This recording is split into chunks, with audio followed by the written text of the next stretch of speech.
భద్రాద్రి రామయ్య దేవాలయాన్ని కంచర్ల గోపన్న అలియాస్ రామదాసు నిర్మించిన విషయం మనందరికీ తెలిసిందే. ఆయన స్వస్థలమైన నేలకొండపల్లిలో రామదాసు స్మారక ధ్యాన మందిరం నిర్మిస్తున్నారు. ఆయన గొప్పతనం తెలిపేలా 3 కోట్ల రూపాయల నిధులతో ఈ నిర్మాణం చేపట్టారు. రాముడి ఆరాధనతోనే జీవితం గడిపిన రామదాసు చరిత్ర ఉట్టిపడేలా ఆడిటోరియం నిర్మిస్తున్నట్లు అధికారులు వెల్లడించారు. రామదాసు ధ్యాన మందిరం ఏర్పాట్లు కావడం పట్ల స్థానికులు ఆనందం వ్యక్తం చేస్తున్నారు. ఇదే అంశానికి సంబంధించి మరింత సమాచారం మా ప్రతినిధి రవికిరణ్ అందిస్తారు. దక్షిణ అయోధ్యగా పేరుగాంచిన భద్రాద్రి శ్రీ సీతారామ చంద్రస్వామి యొక్క దేవాలయం నిర్మించిన కంచర్ల గోపన్న స్మారక మందిరం దగ్గర ఏర్పాట్లు అయితే పూర్తిగా అయిపోతున్నాయి. ఇప్పటికే దానికి సంబంధించినటువంటి మందిరాల దగ్గర కూడా అన్ని కూడా దిద్దుకున్నాయి. గత 5 సంవత్సరాల నుంచి కూడా కంచర్ల గోపన్నకు సంబంధించిన ఆనవాళ్ళన్నీ కూడా పరిశీలిస్తున్నారు.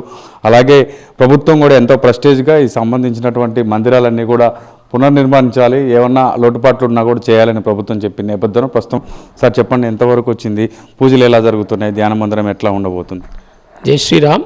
అపదాం అపహర్తారం దాతారం సర్వసంపదాం లోకాభిరామం శ్రీరామం భూయో భూయో నమామ్యం. ప్రస్తుతం మనం భక్తరామదాస ధ్యాన మందిరంలో ఉన్నాం, నెలకొండపల్లి, ఖమ్మం జిల్లా. ఇది టోటల్గా కూడా భద్రాక్షేత్రం వాళ్ళు దత్తత తీసుకున్నారు. అన్నీ కూడా పూజా కార్యక్రమం, నిత్య కార్యక్రమాలన్నీ కూడా అక్కడ భద్రాక్షేత్రం నుంచి మనకు అన్ని మర్యాదలు వస్తాయండి. ప్రస్తుతం ఇక్కడ శ్రీరామ ఉత్సవం, తర్వాత ముక్కోటి, రామదాస్ గారి జయంతి ఉత్సవాలు ఈ ఊరి వాళ్ళు, భద్రాద్రి క్షేత్రం వాళ్ళు, సంస్కృతి శాఖ వాళ్ళు ఆధ్వర్యంలో చాలా వైభవంగా జరుగుతుంటుంది. మనకి ప్రస్తుతం అయితే వెనక 2.5 crores పెట్టి రామదాస ధ్యాన మందిరం అని ఒకటి ఫంక్షన్ హాల్ లాగా కట్టారండి. అది 99.95% కంప్లీట్ అయింది. అందరూ సహాయ సహకారాలు అయితే పూర్తిగా ఉన్నాయి. తొందరలో ఇనాగ్రేషన్కి, ప్రారంభోత్సవానికి అందరూ కూడా రావాలని కోరుకుంటున్నాను. జై శ్రీరామ్. మీరు చెప్పండి సార్, స్థానికుడిగా కంచర్ల గోపన్న మీ ప్రాంతం వాడు కావడం పెట్టి ఎట్లా అనిపిస్తుంది? ఈ స్మారక మందిరం కావచ్చు, ధ్యాన మందిరం కావచ్చు, ఎట్లా ఉంది సార్? గోపన్న గారు ఇక్కడ నేలకొండపల్లి కొట్టి భద్రాచలం దేవస్థానాన్ని అభివృద్ధి చేశారు.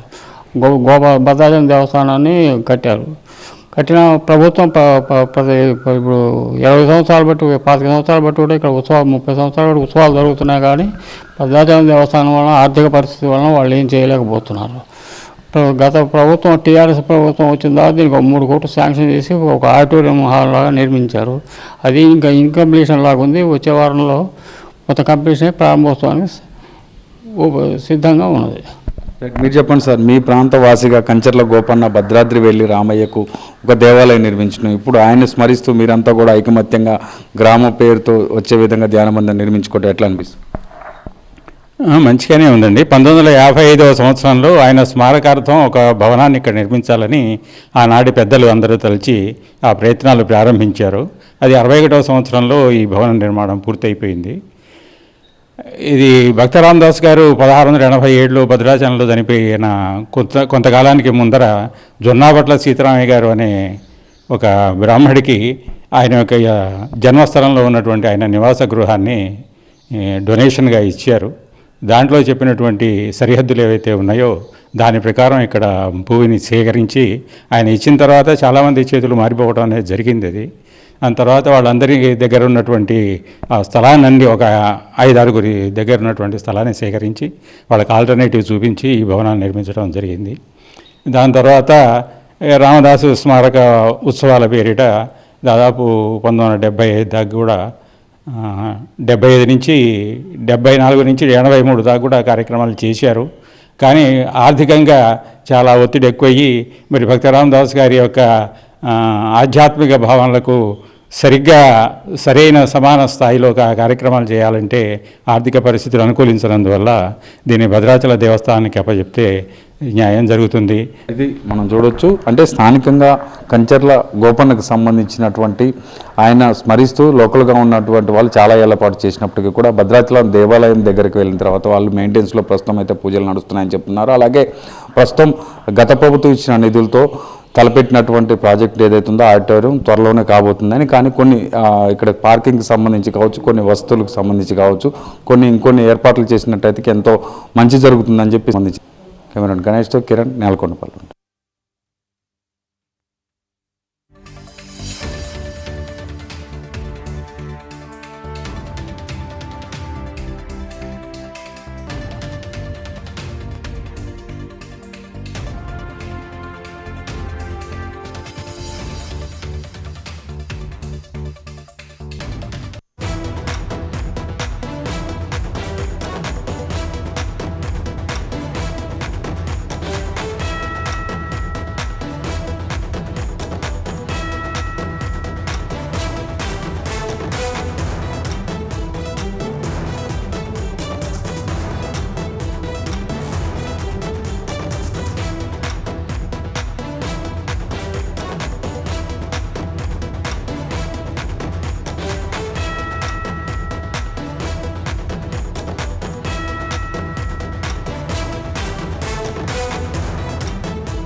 భద్రాద్రి రామయ్య దేవాలయాన్ని కంచర్ల గోపన్న అలియాస్ రామదాసు నిర్మించిన విషయం మనందరికీ తెలిసిందే.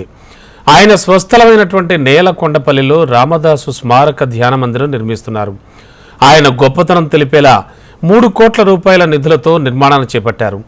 రాముడి ఆరాధనతోనే జీవితం గడిపిన రామదాసు చరిత్ర ఉట్టిపడేలా ఆడిటోరియం నిర్మిస్తున్నట్లుగా అధికారులు వెల్లడించారు. రామదాసు ధ్యాన మందిరం ఏర్పాటు కావడం పట్ల స్థానికులు కూడా ఆనందం వ్యక్తం చేస్తున్నారు.